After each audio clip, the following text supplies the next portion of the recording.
Bonjour à tous et à toutes à nouveau. Ravi de vous retrouver pour une nouvelle émission Eureka. Vous le savez, nous avons pour thème actuellement le renouvellement des pensées. Qu'est-ce que la Bible a à en dire? C'est quelque chose que l'on entend dans le milieu du développement personnel, dans le milieu du coaching, comme on dit, etc. Mais à vrai dire, c'est un principe qui est un principe biblique. Et nous avons déjà vu dans une précédente intervention que nous sommes des êtres tripartites. Où se situe la pensée dans tout cela? Quelle est son importance? Poursuivons ensemble. Il y a un verset dans le livre des Proverbes, au chapitre 23, verset 7, qui est intéressant parce qu'il nous est dit « car il est comme les pensées de son âme ». On a vu ce qu'est l'âme. L'âme, c'est le psychisme, la volonté, les émotions, la mémoire, la capacité de raisonnement, les pulsions également. Et tout cela constitue l'âme. Et un être humain, il est comme les pensées de son âme. D'autres versions traduisent « tel tu penses au fond de toi, tel tu es ». J'ai paraphrasé. C'est « tel il pense, tel il est ». Mais fondamentalement, c'est ce que cela veut dire. Malgré tous nos efforts, malgré tous nos faux-semblants parfois, malgré nos discours, en réalité, nous sommes, nous agissons, nous vivons conformément à nos croyances fondamentales, à ce que nous pensons au fond de notre âme. Alors, cela étant rappelé, eh bien, je voudrais qu'on voit aujourd'hui l'importance de l'esprit, puisque si on doit intervenir sur le domaine de l'âme, il faut savoir ce qu'elle est, mais il faut savoir ce qu'elle n'est pas également. Dans le domaine de l'esprit, je voudrais qu'on regarde que Dieu est esprit. Dans Jean chapitre 4, versets 23-24, Jésus s'adresse à la femme samaritaine. Et il y a un petit débat en cours entre les deux pour savoir où faut-il adorer Dieu, comment faut-il adorer le vrai Dieu, les Juifs et les Samaritains étant en désaccord à l'époque. Et Jésus lui répond quelque chose d'intéressant. Il lui dit « L'heure vient, et elle est déjà là, où les vrais adorateurs, adoreront le Père en esprit et en vérité. En effet, ce sont là les adorateurs que recherche le Père.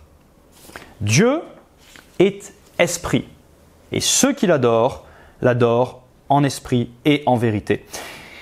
Dieu est esprit, il recherche des adorateurs qui l'adorent en esprit. Quand on a entendu que l'être humain est un être tripartite, que l'esprit c'est pneuma en grec, c'est neshama en hébreu, c'est ce souffle de vie que Dieu a insufflé dans l'être humain et qu'il a rendu véritablement vivant, bien que l'être humain fût déjà doté d'une âme, d'une capacité de raisonnement, aux yeux de Dieu, il ne fut véritablement vivant que lorsqu'il reçut le souffle de Dieu, l'esprit de Dieu.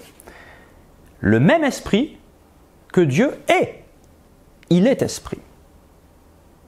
Jean chapitre 3, versets 5 et 6, Jésus a un autre débat en cours avec un pharisien, un sage nommé Nicodème, qui voulait en savoir plus sur son enseignement. Et Jésus répondit « En vérité, je te le dis, à moins de naître d'eau et d'esprit, on ne peut entrer dans le royaume de Dieu. Ce qui est né de parents humains est humain, et ce qui est né de l'esprit, E majuscule, du Saint-Esprit, est esprit. » Très intéressant, ça confirme la Genèse. Ce qui est né de parents humains, c'est-à-dire notre corps, le mécanisme biologique qui fait que le corps humain est créé. Peut-être la culture également, ce qui nous est inculqué par nos parents humains. Tout cela n'est qu'humain. Mais Jésus parle ici d'une autre naissance, d'une renaissance qui est spirituelle et qui est le fruit de l'Esprit de Dieu, un peu comme Adam à la création dans Genèse chapitre 2, verset 7. C'est vers cette nouvelle naissance que Jésus nous amène, à laquelle il nous invite. C'est même une injonction. À moins de renaître spirituellement de la part du Saint-Esprit, par l'action du Saint-Esprit, on ne peut pas voir le royaume de Dieu. Jean chapitre 1, versets 12 et 13 nous dit, à propos de la parole de Dieu incarnée, Jésus, à tous ceux qui l'ont accepté, à ceux qui croient en son nom, elle a donné le droit de devenir enfants de Dieu.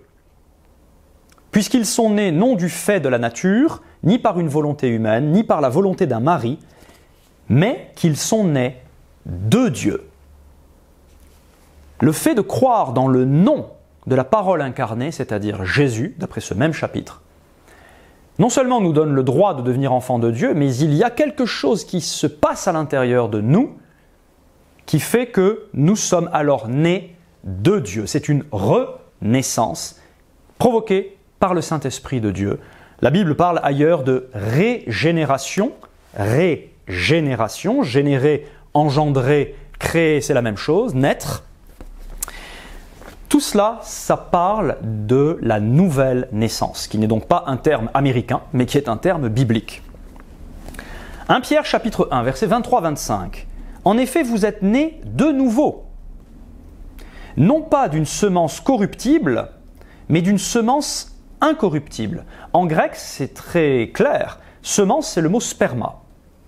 C'est valable pour les êtres humains, c'est valable pour les animaux, c'est valable pour les végétaux. Et ici, c'est même valable dans le domaine spirituel. Pierre est en train de dire, vous n'êtes pas né d'une semence corruptible, biologique, on va dire, mais vous êtes né d'une semence incorruptible grâce à la parole vivante et permanente de Dieu, car toute créature est comme l'herbe et toute sa gloire comme la fleur des champs. L'herbe sèche, la fleur tombe, mais la parole du Seigneur subsiste éternellement. Cette parole de Dieu est une semence, est une puissance qui régénère, qui permet à quelqu'un de naître à nouveau spirituellement. Il y a un phénomène qui se passe dans l'être humain, mais à quel endroit? Dans ses pensées? Non.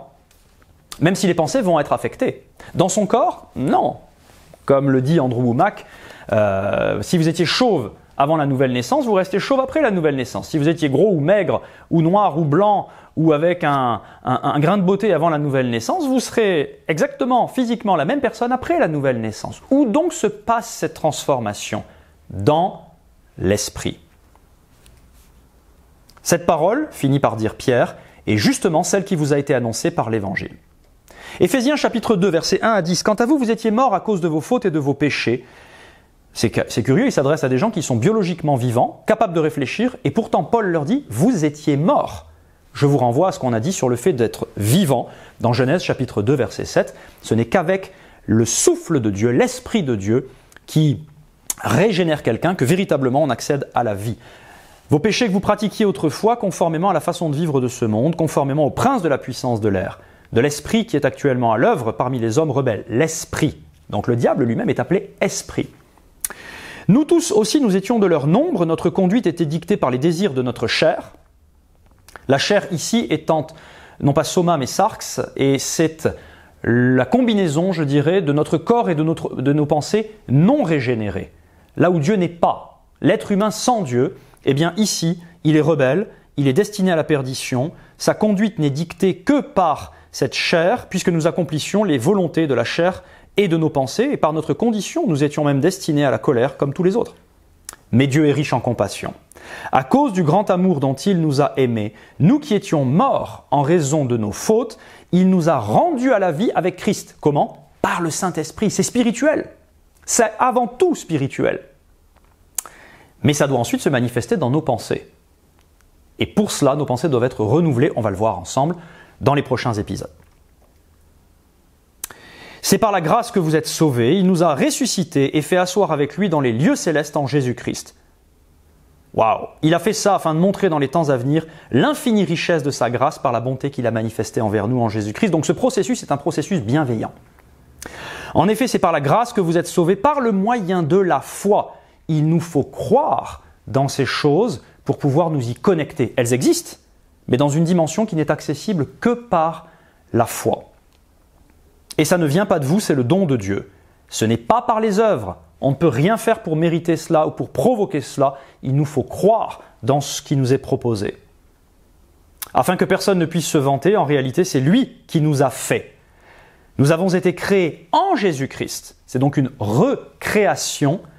Ce n'est pas simplement que Dieu me ramène à la vie alors que j'étais mort. C'est qu'il fait de moi quelqu'un de totalement nouveau. Pour des œuvres bonnes que Dieu a préparées d'avance, afin que nous les pratiquions. Voilà pour cet épisode supplémentaire sur l'importance de renouveler ses pensées. Dieu est esprit, nous sommes esprit et la nouvelle naissance est spirituelle. À très bientôt.